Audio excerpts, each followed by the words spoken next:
নবী ছাড়া আমাদের দুনিয়াও ভালো নাই, নবী ছাড়া কবরেও আমাদের রাস্তার কোনো উপায় নাই, নবী ছাড়া আখিরাতেও আমাদের কোনো রাস্তার পথ নাই, কারোরই নাই। কথা ঠিক কিনা? মাইনা আমার সেই উদাহরণ নবী জীবনে এমন কোন দোয়া, এমন কোন দাবি আল্লাহ তাআলার কাছে করেছেন, আল্লাহকে দিয়েছেন এরকম নাই। তার জীবনে যতবার আল্লাহ তাআলার কাছে যা করেছেন, যা চেয়েছেন, আমার আল্লাহ তাআলা সঙ্গে সঙ্গে আমার নবীর দোয়া কবুল করেছে। বলে বলেন ঠিক কিনা? মিস নাই। আমাদের যা মিস হয় না, হয় না, কি বলে? আমাদের যা সব কবুল হয় না, আমার রাসূলের যা কোনো মিস আছে না, মিস নাই। তাই নবী আর আল্লাহ এক জিনিস না, না। আমার ভাইরা, ইসলামের যখন ক্রান্তিকাল, নামাজ পড়া যায় না, এদিন কাপড়ের ধরে নিয়েছে, নামাজ পড়া অবস্থায় মুসলমানদের পিঠের উপরে চাপিয়ে দিতেন, আমার রাসূলের পিঠের উপরে চাপিয়ে দিতেন। এরকম যখন একটা কঠিন মুহূর্ত চলছে, এমন সময়ে আমার দয়াল নবী আল্লাহ তাআলার কাছে হাত তুলে বললেন, আল্লাহ তোমার কাছে আমার একটা আবদার, আমার একটা দোয়া। আয় আল্লাহ তাআলা, হয় আবু জেহেল না হয় ওমর। আবু জেহেল ছিল ওই সময়ের সমাজের বড় ধরনের নেতা, বড় ধরনের লিডার। আর হযরত ওমর তিনি ছিলেন কেদার। ঠিক কিনা বলেন? আবু জেহেল ঘোষণা করার সাথে সাথে ওমর সেটা বাস্তবায়ন করে দিত। আবু জেহেল ছিল নেতা, আর ওমর লিডার, আর ওমর ছিল কেদার। আবু জেহেল বলার সাথে সাথে সেই আমলই করতো। আমরা ভাইরা, এমন একটা বড় মাহফিলের মধ্যে আবু জেহেল ওই দিনকে ওয়াজ করতেছে, আবু জেহেল ওয়াজ করতেছে, এই মাহফিলের মধ্যে কে আসো যে মুহাম্মদের মাথায় দিতে আমার কাছে হাজির করে দিতে পারবা? ওই যে কেদার ওমর সঙ্গে সঙ্গে লাভ দিয়ে দাঁড়িয়ে যা বলল, আমি ওমর করবো, মুহাম্মদের মাথায় কেটে আপনার সামনে হাজির করে দিতে পারবো। রাজেন্দ্র বলল, ঠিক আছে, তুমি যদি আনতে পারো 100 ভোট তোমাকে আমি পুরস্কার করবো। সবাই দিলেন, দিয়ে রওনা হয়ে গেলেন। আমি করলাম খুব অল্প সময়ের মধ্যে আমি নবীর মাথা আপনার কাছে হাজির করে দেবো। জোরে করে দাও দিলাম। এটা কি সম্ভব? এটা আল্লাহকে কাজ করতে দিবে? আল্লাহ হয়তো। আমার ভাইরা, ওমর তখন যুবক মানুষ, তরবারি নিয়ে বের হইলেন, তরবারি নিয়ে বের হইলেন। তিনি দ্রুত গতিতে চলতেছেন, উন্মুক্ত তরবারি নিয়ে মাঠের মাঝখান দিয়ে যখন যাচ্ছেন, আমার দয়াল নবীর মাথা মোবারক নিয়ে আসার জন্য মাঠের মধ্যে একজন মহিলা কিছু বকরি বাচ্চা খাওয়াইতেছে। এই মহিলা বলল, এই অবস্থায় তরবারি নিয়ে ঘোড়ার তরবারি নিয়ে তুমি সঙ্গীত রওনা হইলা, কোথায় যাও, কার ক্ষতি করবা?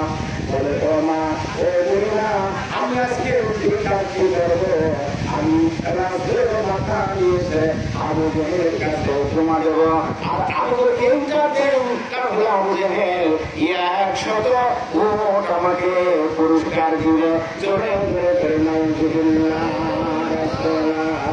আমাদের পাবে গেল না মদিনা, আমাদের কান্দানি না, আমি তোমার জন্য পাগল রাসূল, পাগল সারা দুনিয়া গোলাম, আমাদের পাগল হইল না মদিনা, আমাদের কান্দানি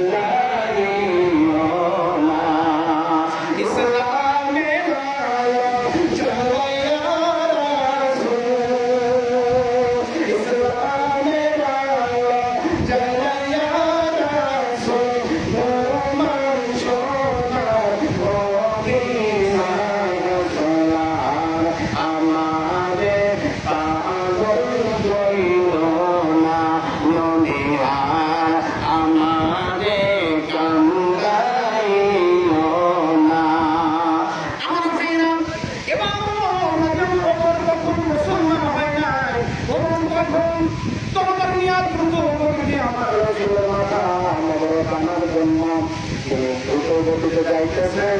মাঠের মধ্যে একজন মহিলা মা, তিনি কি করেন, বকরির বাচ্চাগুলি মাঠে ঘাস খায়। এবার এই মা বলে, তুমি কি রাসূলের চাও কিনা? বলে হ্যাঁ চিনি। তুমি তার মাথা আনবা? বলে হ্যাঁ আমি মাথা নিয়েছে। আমার বেটার আমি আবু জেহেলের কাছে মাথার গোমা দিয়ে দেব। এবার এই মা বলে, ও তুমি এখনো চিনতে পারো নাই? বলে কেমনি করে পারলাম না?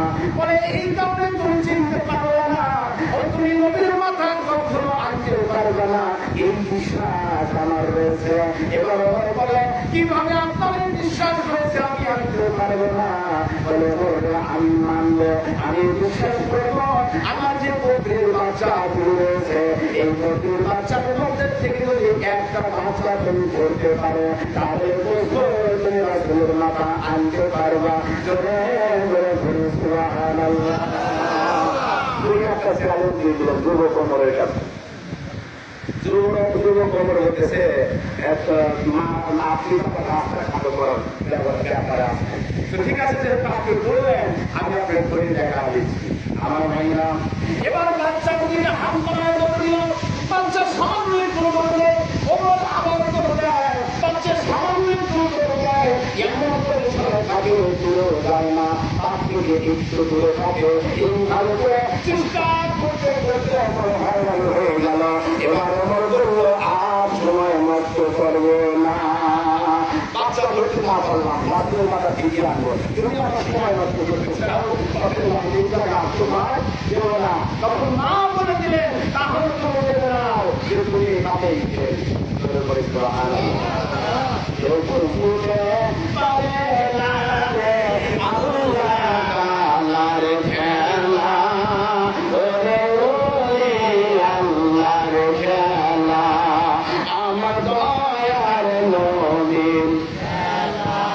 আল্লাহর খেলা, রাসূলের খেলা, ওই আল্লাহর খেলা আমাদের সাধারণ মানুষের মাথায় ধরবে না।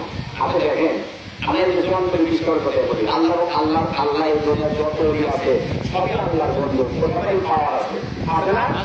আল্লাহর ওলি যারা তাদের পাওয়ার আছে। আমরা বলতে আমরা বলেন যেই পীর তার মুরিদের খবর দিতে পারে না, আমাদের পাওয়ার নাই। এমনও পীর আছে, আমি বলছি মুরিদের বলে, বাবা তুমি যদি জান্নাতে যাও আমার সাথে নিয়ে যায়। ওই পীরের সন্দেহ আছে যে সে যাইতে পারবে কিনা। আর আল্লাহ তাআলা কোরআনে কারিমের মধ্যে বললেন, বিসমিল্লাহির রহমানির রহিম, আলা সাবধান, ইন্না আউলিয়া, নিশ্চয় আমার ওই আল্লাহর আউলিয়াগণ, লা খাউফুন আলাইহিম, এই পৃথিবীর মধ্যে তাদের কোনো ভয় নাই। জোরে জোরে বলুন সুবহানাল্লাহ। এই পৃথিবীর মধ্যে আল্লাহর ওলিদের কোনো ভয় না, তাদের কোনো ভয় নাই। ওলা হুম ইয়াহজানুন, আখিরাতে তাদের কোনো চিন্তা নাই। কি বলছে? লা খাউফুন, তাদের কোনো ভয় নাই। ওলা হুম ইয়াহজানুন, আখিরাতে তাদের জন্য কোনো চিন্তা নাই। আল্লাহ বলে আমার বন্ধুদের আখিরাতে কোনো চিন্তা নাই। আর এরা বলে ওলিদের কি হবে?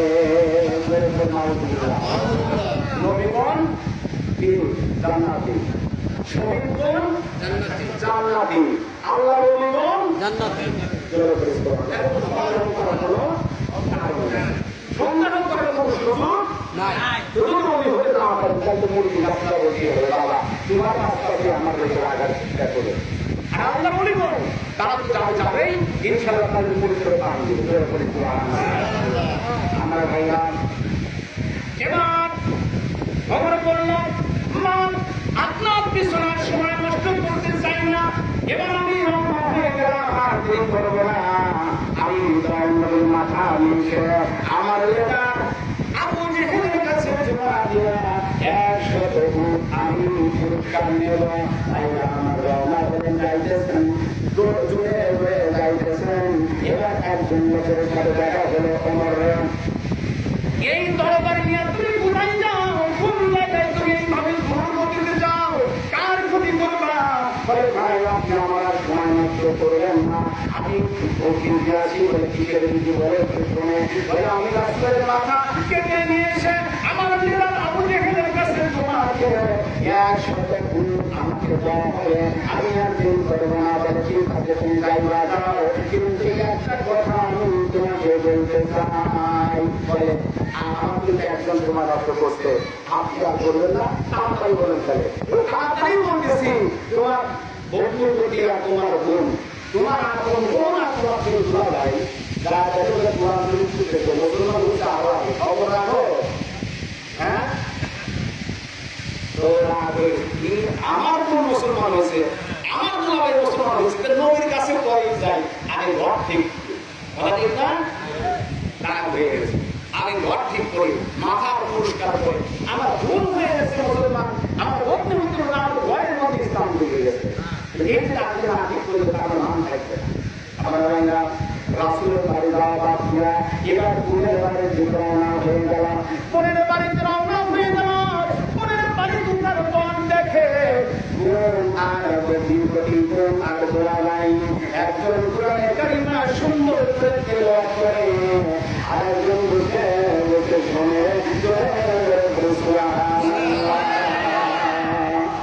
একজন কোরআনে কারিমা পড়ে আরেকজন বসে বসে শুনে আমার আল্লাহ তাআলা হিকমত করে বলেন ঠিক না বুঝতে পারে না ওই আল্লাহর খেলা আমার দয়ার নবীর খেলা ওরে আল্লাহ তাআলার জোর করিয়া বুঝতে গেলে জোর করিয়া বুঝতে গেলে হবে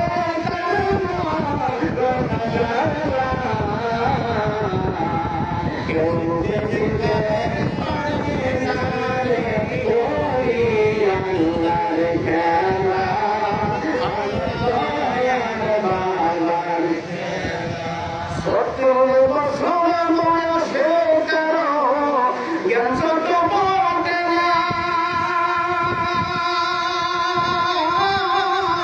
ছয় মাসের কানে আমার বাইরে শোনো আমার বাইরে শোনো বাবা জানে খুশি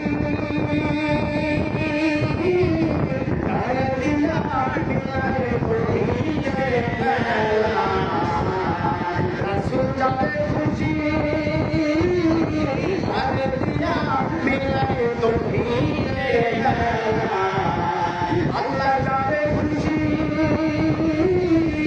আরে দিয়া মিলায়ে তৌহিদে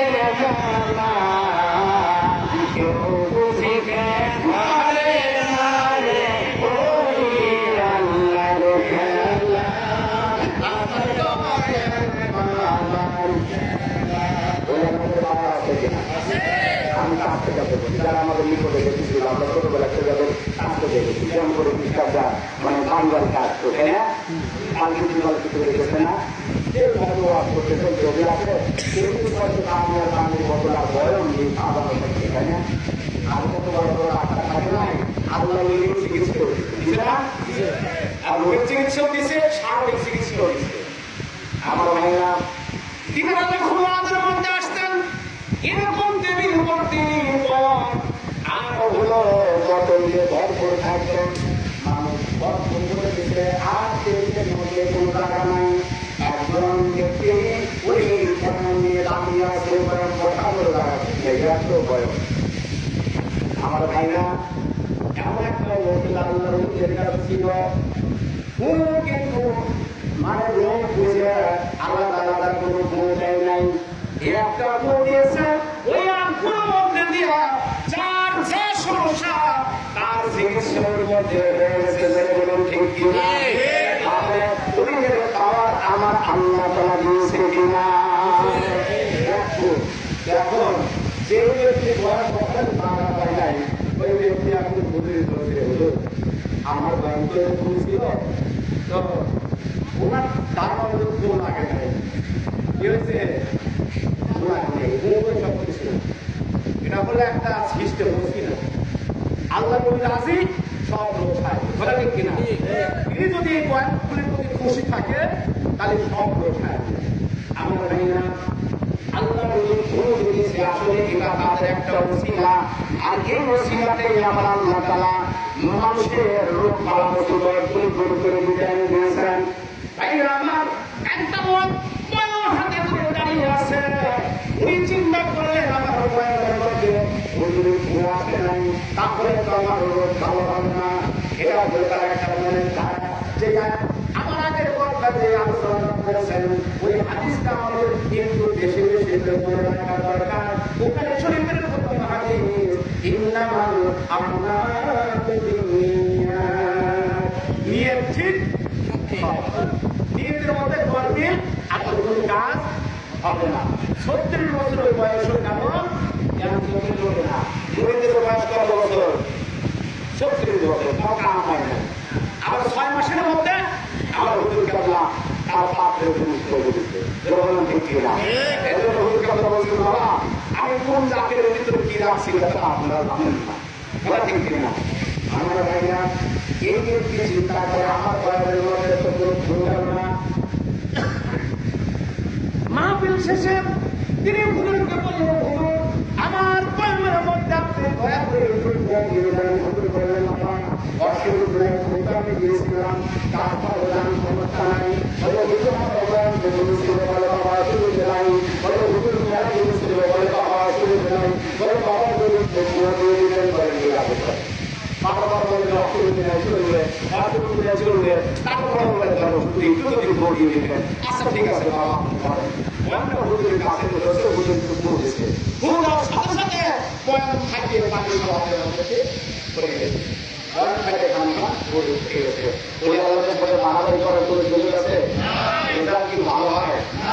ওই আল্লাহর সাথে মারামারি করলে হুজুরকে আপনার ক্লিয়ার করে দিয়েছেন, চোখ দিয়ে অনেক কথা আছে, দুনিয়াতেও অশান্তি করে আখেরাতে প্রতিবাদ আছে।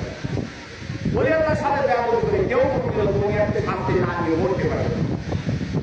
যে যাই কিছু বেদাত কিন্তু পাবে, এই যে তারা মাথা ভাঙাখাই আল্লাহর সাথে জড়িত, সত্যিকার আল্লাহ মাথার মধ্যে বেড়াবি করে এমন কিছু কথা বললেন, আল্লাহ বলি যদি হয় সেই জায়গায় যদি কোনো কেউ বেড়াবি করে ওর খেসারত আখেরাতে নেওয়াই লাগবে। দুনিয়াতে না নেওয়ার কোনো মৃত্যু হবে না, দুনিয়াতে নিয়ে তারপর মৃত্যু হবে, তার যদি মৃত্যু না আখেরাতে দেওয়াই। আমার ভাইরা, আমার আল্লাহ তাআলা বলেন, আমার বন্ধুদের সাথে যারা বাড়াবাড়ি করে, আমার নিজের সাথে যারা বাড়াবাড়ি করে, তারা আমার চাদর নিয়ে টানাটানি করে, জোরে জোরে করে নাউজুবিল্লাহ। ভাইরা আমার, হযরত ওমর তখনও তো তিনি মুসলমান হন নাই, যুবক মানুষ, এবার দয়াল নবীর বাড়ির দিকে আর রওনা হলেন না, চলে গেলেন ঘুমের বাড়িতে। মনে রাত ঘরের মধ্যে রয়েছে আমার বোন, আমার রক্তের আপন বোন কেমনি মুসলমান হলো আমি জানতে পারলাম না। যে ইসলাম হলো আমার দুশমন, সেই ইসলাম আমার ঘরের মধ্যে ঢুকে পড়েছে, অতএব আগে আপনি ঘর সাইজ করে দেন। বিশাল একটা লাঠি নিলেন, গাছের ডাল, দুইজনকে পাইয়ে হয় ইসলাম ছাড়বে, নয়তো লাঠি দিয়ে আমি বাইরে পাইয়ে ফেলবো। আমার ভাইরা, এবার তিনি ঘরের কাছে গেলেন, যাওয়ার পরে দেখলেন সত্যি সত্যি তারা ইসলাম গ্রহণ করেছে। একজন কোরআনে কালিমা সুন্দর করে পড়ে, আরেকজন সুন্দর করে নীরবে শুনতেছে, একজন সুন্দর করে তেলাওয়াত করে, আরেকজন নীরবে বসে শোনে। এই দৃশ্যটা তিনি নিজে দেখতেছেন আর ভাবতেছেন কেমনি করে এরা মুসলমান হয়ে গেল। আর কি করে বিষয়টা আমি শুনে দেখি, আসলে কি বলে না। এখন বলেন আমাদের সামনে যদি কোনো বাংলা ধরে করা হয়, যারা আমরা পক্ষে পাইপারি কি করছি, বইগুলা কি বলতেছে, কি বলতেছে, হ্যাঁ তা ওমরের কাছে আরবি পড়ে, তারা আরবি, পুরানের আরবি, এই যে কি পড়তেছে তোমাকে বুঝবে না কি পড়তেছে, কি বোঝা যাবে কিনা? এটা জিকির করে আল্লাহ আল্লাহ আল্লাহ আল্লাহ আল্লাহ, জোরে জবান খুলে আল্লাহ আল্লাহ আল্লাহ, সবাই জবান খুলে, কারণ করবেন না। আল্লাহ আল্লাহ আল্লাহ আল্লাহ আল্লাহ আল্লাহ আল্লাহ আল্লাহ আল্লাহ কোন সাধন পাইব তোমাম্মা আইয়া গল বেদি আমি কোন সাধন পাইব তোমাম্মা আল্লাহ আল্লাহ আল্লাহ বনের যত পশু মন ভক্তি করে লগের ধনী চারণ বনের যত পশু মন ভক্তি করে লগের ধনী চারণ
আমাদের ভাষা বাংলা, আমাদের কাছে যদি বাংলা না হয় আমাদের কি বুঝতে কোনো অসুবিধা আছে? অসুবিধা হবে? এদের বাংলা ওয়াজ করেছে, বুঝতেছেন না? কোরআনের কারণে তেলাওয়াত হচ্ছে, কোরআনের যে অর্থ সেটা আমাদের বোঝার কোনো অসুবিধা নাই। যিনি করতেছে সব শুনতেছে। কিছুক্ষণ পর্যন্ত এইরকম করে তিনি কানে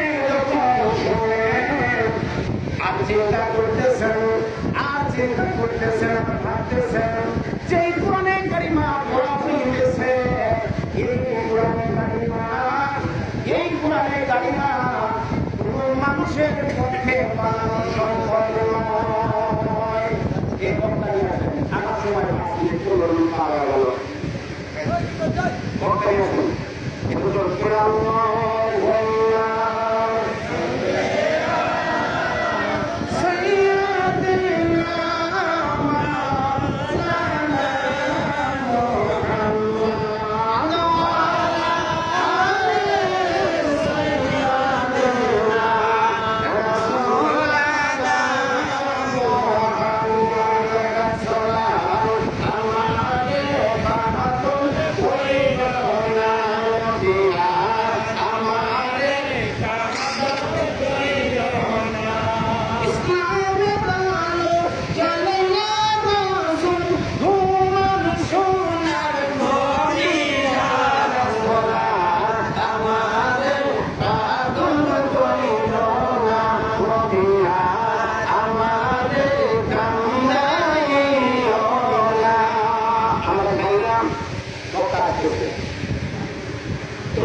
শুনতেছেন, শোনার পরে তিনি ভাবতেছেন এই কথাগুলি শুনলাম, এটা কোনো মানুষের মধ্যে বলা যেতে পারে না। এই কথাটা সৃষ্টিকর্তারই আল্লাহ তখন কি হয়েছে, মানে আল্লাহ চিন্তাটা চিন্তায় কিসের প্রতি আল্লাহ প্রতি চিন্তাশীল আসলে চিন্তা করবে না। এবার